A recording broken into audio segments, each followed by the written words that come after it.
This is a good list that I've put together, inspired by a couple of others and my own contribution, and I'd like to share this list with you. First, learning the power of purpose. A person who has purpose in their life, they have something to go for, some meaning. One writer described it, for some people it becomes a magnificent obsession. And for you and I, maybe it doesn't need to be that dramatic as a magnificent obsession. But it has to be something that does something to us, something that pulls us, especially into the future. You know, there are many influences on us. One is the influence of the past. Some people are always pulled back by the past. Some people are always pulled aside by the distractions. But here's what's powerful. If you have a list of high purpose in your life, it pulls you toward the future. And the more powerful the purpose is, the stronger it pulls. And here's the other great advantage if you have purpose for the future. It pulls you through all kinds of challenges and all kinds of difficulties. If you don't have these strong purposes for the future, it's easy to get swallowed by a bad day. It's easy to be almost annihilated by a poor month. And it's easy sometimes to almost disappear beneath the waves of a year that goes backwards if you don't have something to pull you beyond that year. So if you want something to pull you through all kinds of challenges, all kinds of difficulties and things that come at you, you got to have something on out there, beyond today, beyond next week, beyond next month, beyond this year, that pulls you into the future. And the clearer it is, the stronger it pulls. The more dynamic it is, the more it affects your life, your spirit, your heart, your soul. It also creates imagination. It gets your mind working on how to achieve that purpose. And if your mind will work, and if your heart works, and if your spirit works, and if you have good input, like good ideas, I'm telling you, there isn't anything you can't accomplish. So that's one of the great powers that'll make a variable of you, and that is purpose.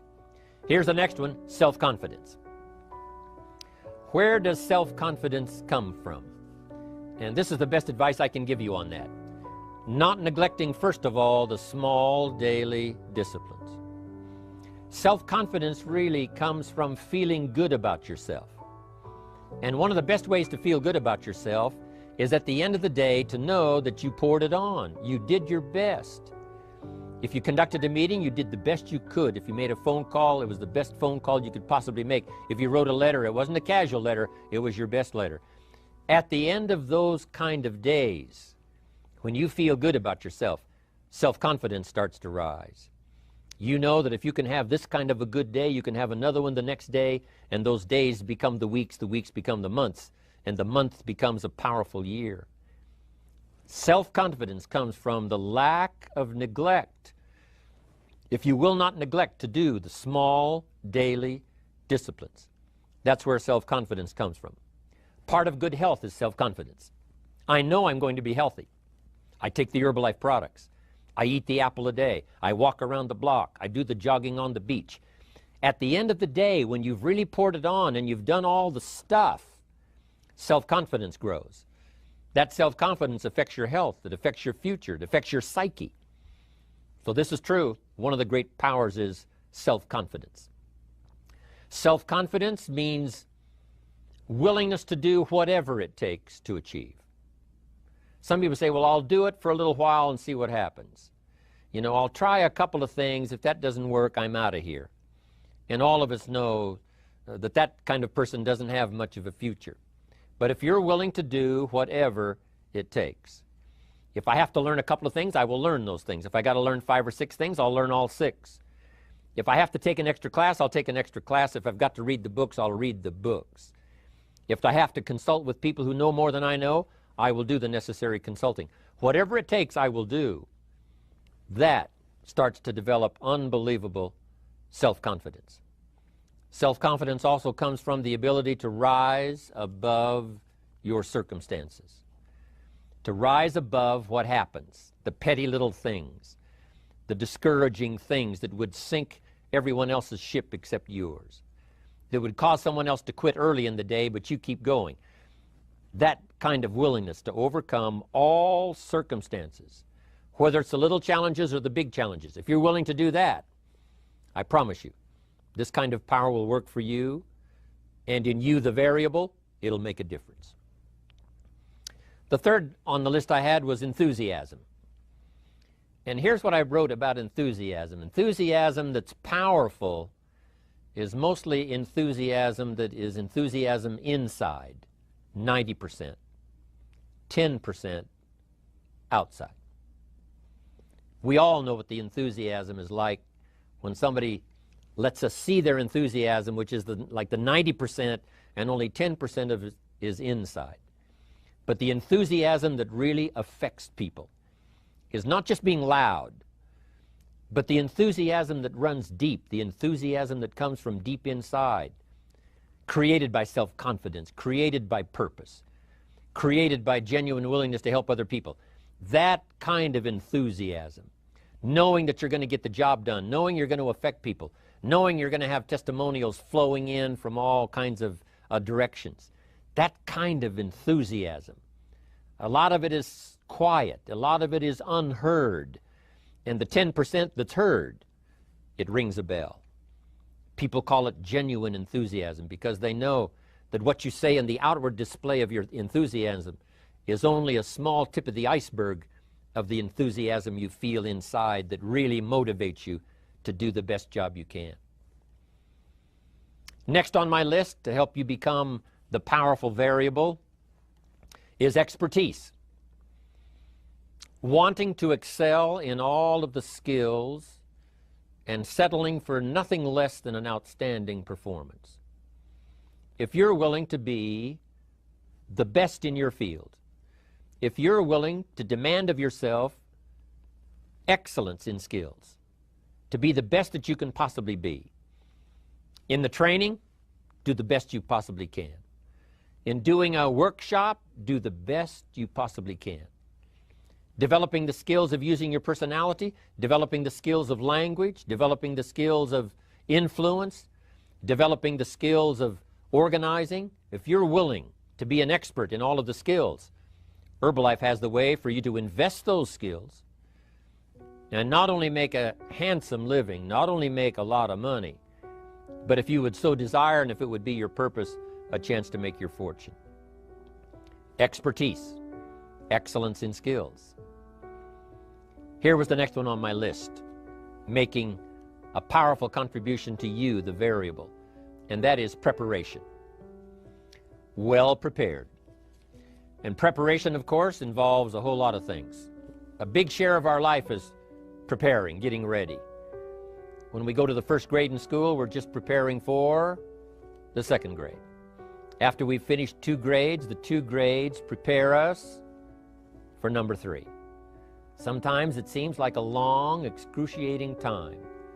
And the time will just seem like it'll never come when we can finally have the performance that we really want. But it takes time to prepare. It takes time to get ready. And the decisions you make in the preparation time, those are the decisions that last for a lifetime. Preparing to have a good day. It's that preparing, maybe the night before, maybe the couple of days before the day that you're going to put everything together.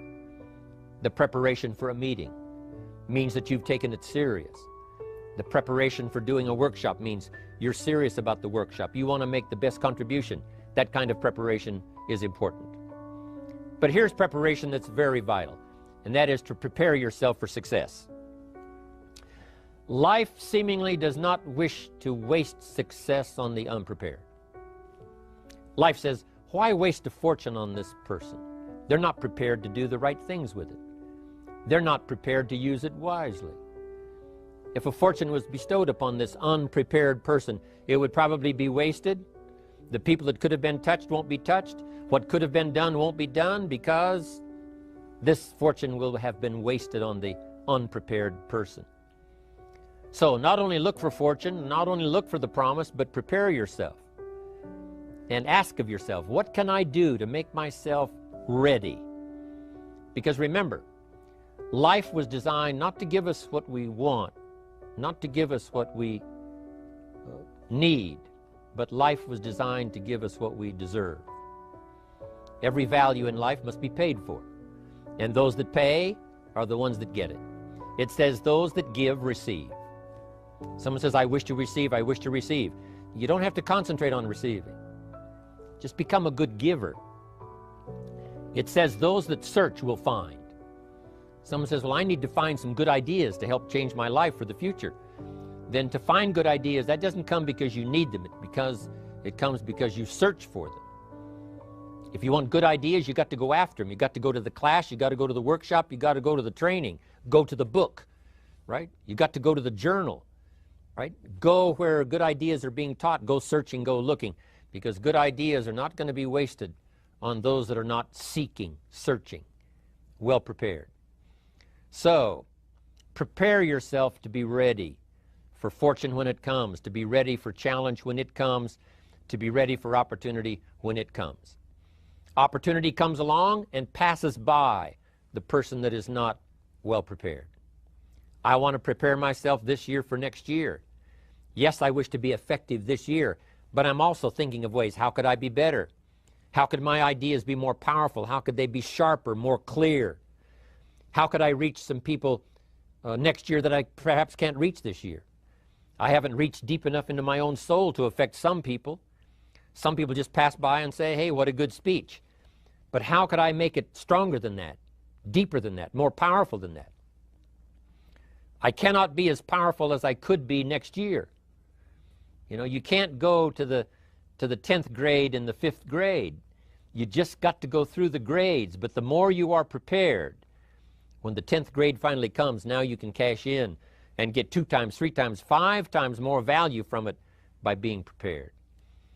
I want to do my best this year for Herbalife, but I also want to get ready for next year, 1999. And then when the year 2000 comes, at the turn of the century, I want to be well equipped by language, by instinct, by temperament, by personality, by influence, to really be valuable the year 2000, 2001, 2, 3, 4, 5. That's my goal. I'm sure it's your goal. Now here's the next one. There's great power in self-reliance. Self-reliance means you simply look mostly to yourself. It would be nice if someone just gave you this, gave you this, gave you this. It would be nice if everyone did their job exactly as they're supposed to do it. But here's what you've got to do. Primarily rely on yourself. Primarily say, I'm the person responsible. And I will learn the necessary skills so that I can help people learn their skills.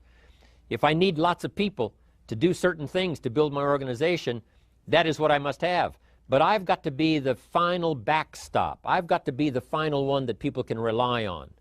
So that if this is missed and this is missed, I can catch up. I can fill the gap. I can do the job. We have to do it when we conduct meetings. We have to do it when we conduct training. We have to do it when we're in a class of just a few. What someone might have missed, we're there to fill in. Self-reliance. Primarily, we're learning to count on yourself. So that you can do this, never complain and never explain. Here's the next key power, and that's image. There's many parts to image. The image that others see you as, the image you have with other people. And it's very important how other people see you. If they don't see you as a leader, chances are they won't pay attention. If they don't see you as being in control, chances are they won't have the trust. If they don't see you as knowing where you're going, what you want to accomplish, they probably won't follow. But if people can see you, if you have the image of someone that's in charge, in control of your life, your future, your destiny, in control of the situation, if they see that, that kind of image is powerful. It helps to win the day. It attracts other people. People want to be around people that are in control, that are powerful, but they know how to use their power, influential, but they know how to use their influence. That kind of image is important. But here's a very important image, and that is your image of yourself. self. The way you dress, the way you talk, the way you think, your capacity for learning, all of that is an important image that you have of yourself. The image that you have that if it needs to be learned, you could learn it. If there's a book that needs to be mastered, you could master it. If there's a skill that needs to be learned, why couldn't you get busy now and learn that skill? That kind of self-image, that I am continually trying my best to be the best I can. Because one of the most important places you have to look is into the future, yes. You got to look into the past, yes. You've got to look around, yes. But one of the most important places you have to look is in the mirror. You know, how I appear to other people, that's important. But how I appear to myself is the ultimate importance.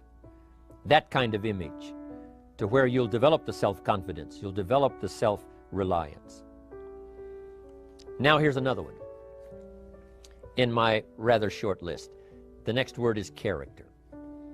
Becoming a person of high values, a person of principles, a person of honesty, a person that earns respect. That kind of character. It took character when Mark started to put the marketing system together. How can we have a system that will build in the integrity, that people will know that if this happens, then this will happen. And if this goes wrong, here's the way to fix it. Unless you have the principles and the character and the integrity to put together a viable plan for a wide variety of people, then the system is not going to last very long. And I've been around long enough, and I'm sure you have been around long enough to see a lot of systems that got started, but they failed. And the reason is because they were not constructed with integrity. They were not constructed with character. They were not constructed with doing the right thing. They might have been constructed to take advantage. You know, cash it out as quickly as possible and leave.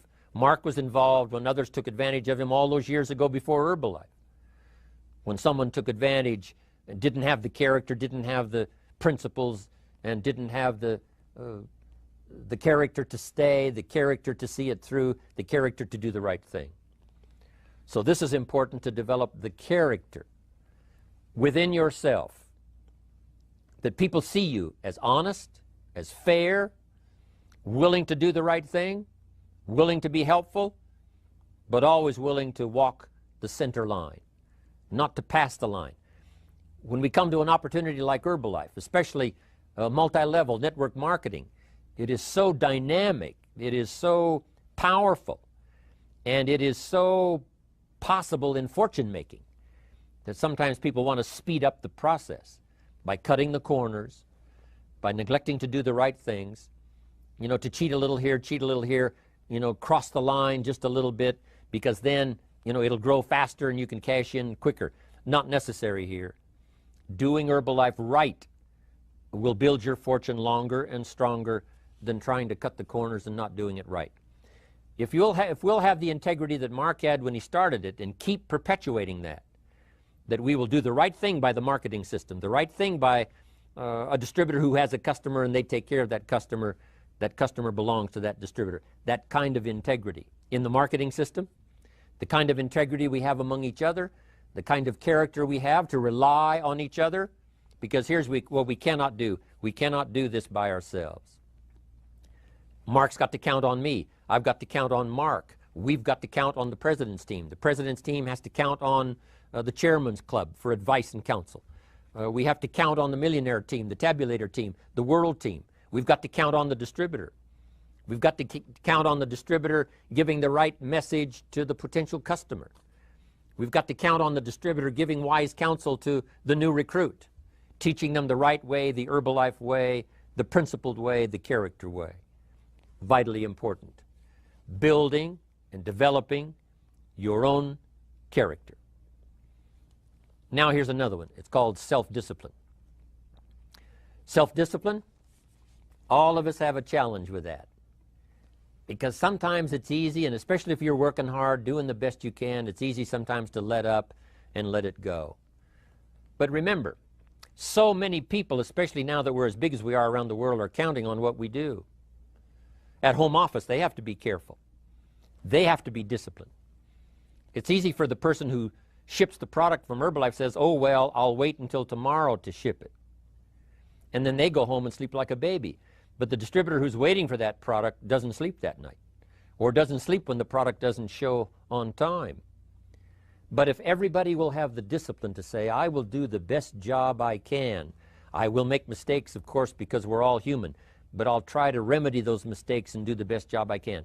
That kind of self-discipline that understands how important your part is in all of the functions that work. Coming to work on the set here, HBN, there's so many people that play a part. And each one of the parts that are played is necessary to put on the broadcast, make it viable, make it real, make it powerful. Any couple of them missing, and it would be a disaster. But all of it put together, and it works like a charm. Each person developing the self-discipline to do their part, do their job. Here's one more, and that is the power of extraordinary performance and demanding of yourself excellent results. This is so important. If you want to live extraordinary, you must do extraordinary.